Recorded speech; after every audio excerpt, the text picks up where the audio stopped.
শোনো মহাজন, আমরা অনেকজন।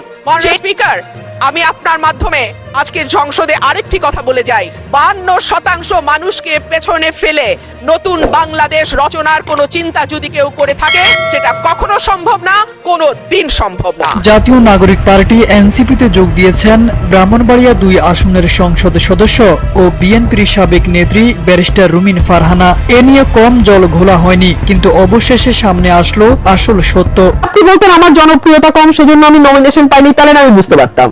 আমি তো পাশ করে দেখাই দিলাম, দল ছাড়াই পাশ করলাম, 40,000 ভোটার ব্যবধানে পাশ করলাম। বাংলাদেশের রাজনীতিতে ঘটতে যাচ্ছে এক বিশাল ভূমিকম্প। দীর্ঘদিনের পুরনো রাজনৈতিক হিসেব নিকেশ একেবারে পাল্টে দেওয়ার এক মাস্টার প্ল্যান নিয়ে মাঠে নেমেছে জুলাই গণ অভ্যুত্থানের নায়করা। বিএনপির শীর্ষ নেতাদের কপালে এখন চিন্তার ভাঁজ। ভেতরে ভেতরে এমন কিছু ঘটছে যা জানলে আপনিও চমকে যাবেন। বিএনপির ভেতরে যারা দীর্ঘদিন ধরে বঞ্চিত, যারা সম্প্রতি নির্বাচনে হেরে গেছেন, এমনকি বিএনপির অনেক গুরুত্বপূর্ণ নেতার মেধাবী সন্তানেরাও এখন নিয়মিত যোগাযোগ রাখছেন এনসিপির সাথে। বাংলাদেশের একজন নাগরিক, আমার তো অধিকার আছে। ব্রাহ্মণবাড়িয়া 2 আসন থেকে নির্বাচিত সংসদ সদস্য ও বিএনপির সাবেক নেত্রী রুমিন ফারহানাকে নিয়ে সম্প্রতি সামাজিক যোগাযোগ মাধ্যমে একটি গুঞ্জন বেশ আলোড়ন সৃষ্টি করেছে। সামাজিক যোগাযোগ মাধ্যমে বেশ কিছু পোস্টে দাবি করা হয় তিনি জাতীয় নাগরিক পার্টি এনসিপিতে যোগ দিচ্ছেন। তারপর থেকেই দেশের রাজনীতির মহলে নানা আলোচনার সৃষ্টি হয়েছে। এবার তিনি নিজেই সেই গুঞ্জনের বিষয়ে মুখ খুলেছেন। দর্শক, এই ব্যারিস্টার রুমিন ফারহানার জনপ্রিয়তা দেখে বিএনপির নেতাকর্মী এবং এমপি মন্ত্রীরা হতভম্ব হয়ে গেছে এবং দল ছাড়াই নির্বাচন করে 40,000 ভোটের ব্যবধানে বিজয় হয়েছে এই ব্যারিস্টার রুমিন ফারহানা। এবং সারা বাংলাদেশে রুমিন ফারহানার এতটা পরিমাণ জনপ্রিয়তা, তারেক রহমানও কিন্তু হতভম্ব হয়ে গেছে এবং বিএনপির সকল শক্তি দিয়ে ওই ব্যারিস্টার রুমিন ফারহানাকে আটকাতে পারে নাই। বিজয় হয়ে সবাইকে দেখিয়ে দিয়েছে এই ব্যারিস্টার রুমিন ফারহানা। তো দর্শক, এতক্ষণ দেখছেন ভিডিও শুরুতে শিরোনামের মাধ্যমে কিছু অংশ, এখন দেখবেন পুরো ভিডিও জুড়ে। তার আগে সবার কাছে একটা অনুরোধ করব, যারা আমার চ্যানেল নতুন আসছেন অবশ্যই চ্যানেলটা সাবস্ক্রাইব করে দিবেন, পাশে থাকা বেল আইকনটি অল ক্লিক করে বাজিয়ে দিবেন। তো দর্শক, চলেন একটা লাইক দিয়ে সম্পূর্ণ ভিডিওটা সবাই ধৈর্য সহকারে দেখতে থাকুন। বাংলাদেশের রাজনীতিতে ঘটতে যাচ্ছে এক বিশাল ভূমিকম্প।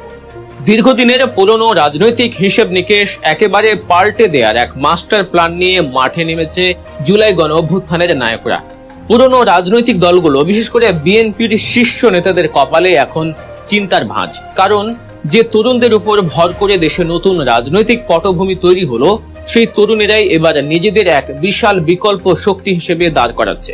আর এই নতুন শক্তির কেন্দ্রবিন্দুর নাম জাতীয় নাগরিক পার্টি বা এনসিপি। ভেতরে ভেতরে এমন কিছু ঘটছে যা জানলে আপনিও চমকে যাবেন। ফ্যাসিবাদ বিরোধী জুলাই গণ অভ্যুত্থানে যারা সামনে থেকে নেতৃত্ব দিয়েছেন, সেই পরিচিত মুখগুলোর এক বিশাল অংশ এবার যোগ দিচ্ছেন এনসিপিতে। শুধু তাই নয়, এই দলে যুক্ত হচ্ছেন সমাজের নানা স্তরের গুরুত্বপূর্ণ ব্যক্তিবর্গ। সবচেয়ে বড় চমকটি হচ্ছে বিএনপির ভেতরে যারা দীর্ঘদিন ধরে বঞ্চিত, যারা সম্প্রতি নির্বাচনে হেরে গেছেন, এমনকি বিএনপির অনেক গুরুত্বপূর্ণ নেতার মেধাবী সন্তানেরাও এখন নিয়মিত যোগাযোগ রাখছেন এনসিপির সাথে। হ্যাঁ, আপনি ঠিকই শুনছেন যে বিএনপি ভাবছিল ক্ষমতার মসনদ তাদের জন্য একদম প্রস্তুত। তাদের নিজেদের ঘর থেকেই এবার এনসিপিতে যোগ দেওয়ার আলোচনা চলছে। আপাত দৃষ্টিতে এনসিপিকে একটি নতুন দল মনে হলেও এর শেকড় অনেক গভীরে ছড়িয়ে যাচ্ছে। জুলাইয়ের আকাঙ্ক্ষা বাস্তবায়নে সমমনা রাজনৈতিক শক্তিগুলোর মধ্যে ঐক্যের যে প্রক্রিয়া চলছিল, তা এখন অনেকটাই চূড়ান্ত পর্যায়ে। আপ বাংলাদেশের একটা বড় অংশ সহ বেশ কয়েকটি দলের নেতারা সাবেক সমন্বয়ক এবং ফ্রন্ট লাইনারদের সাথে নিয়ে এই প্ল্যাটফর্মে যুক্ত হচ্ছেন। দলটির শক্তিমত্তা বাড়ানোর এই উদ্যোগে এরই মধ্যে ব্যাপক অগ্রগতি হয়েছে। পরিস্থিতি এমন জায়গায় দাঁড়িয়েছে যে সামনের স্থানীয় সরকার নির্বাচনেও যদি এনসিপির নেতারা প্রার্থী হতে চান, দল থেকে তাদের সবুজ সংকেত দেওয়া হবে। কিন্তু কেন হঠাৎ করে এই তরুণদের নিয়ে গঠিত দলের দিকে ঝুঁকছেন সবাই? বিভিন্ন বিশ্ববিদ্যালয়ের উপাচার্য, দেশি বিদেশি একাডেমিশিয়ান, পরিচিত নারী মুখ, সিভিল সোসাইটির গুরুত্বপূর্ণ নেতা থেকে শুরু করে ব্যবসায়ীরাও কেন এনসিপির সাথে আলোচনা চালিয়ে যাচ্ছেন? এর পেছনের কারণটা কিন্তু একেবারে সাধারণ নয়। এর পেছনের মূল কারণ বুঝতে হলে আমাদের একটু পেছনে তাকাতে হবে, দেখতে হবে বিএনপির সাম্প্রতিক ভূমিকার দিকে। বিএনপি নির্বাচনের আগে জুলাই গণ অভ্যুত্থানের আকাঙ্ক্ষা বাস্তবায়নের যে অবস্থান নিয়েছিল, সরকার গঠনের পর তারা সেই অবস্থান থেকে প্রায় 180 ডিগ্রি ঘুরে গেছে বলে অভিযোগ উঠছে।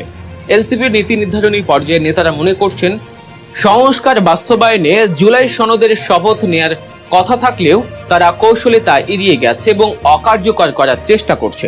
এমনকি গণভোট এবং সাংবিধানিক সংস্কারগুলো গুরুত্বপূর্ণ অধ্যাদেশগুলো আটকে দেওয়ার চেষ্টা চলছে। জুলাইয়ের মূল আকাঙ্ক্ষার বিপরীতে গিয়ে বিদ্যমান রাষ্ট্র কাঠামোতেই দেশ পরিচালনার পক্ষে হাঁটছে বিএনপি। তরুণদের জন্য এটি একটি বিশাল অশনি সংকেত।